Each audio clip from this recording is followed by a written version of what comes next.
ચાણસ્મા તાલુકાને ગુજરાત સરકાર દ્વારા 4 નવી બસોની ભેટ લોકાર્પણ સમારોહ યોજાયો।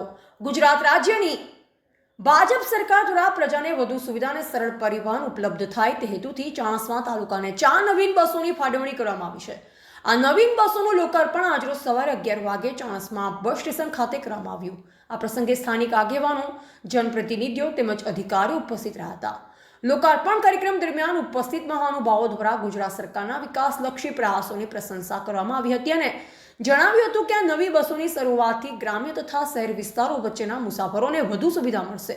નવી બસ સેવા શરૂ થતાં ચાણસ્મા તાલુકાના નાગરિકોને મુસાફરીમાં સરળતા, સમય બચત તેમજ સલામત પરિવહન મળશે। ખાસ કરીને વિદ્યાર્થીઓ, કામદારો અને દૈનિક મુસાફરોને આથી મોટો લાભ થશે। કાર્યક્રમના અંતે ઉપસ્થિત મહાનુભાવોએ બસોને લીલી ઝંડી બતાવી પ્રસ્થાન કરાવ્યું અને જનહિતમાં સરકારના વધુ પ્રયાસો ચાલુ રહે તેવી આશા વ્યક્ત કરી હતી। ધ ગુજરાત લાઈવ ન્યૂઝ સાથે રિપોર્ટર વસંતભાઈ પંચાલ, પાટણ।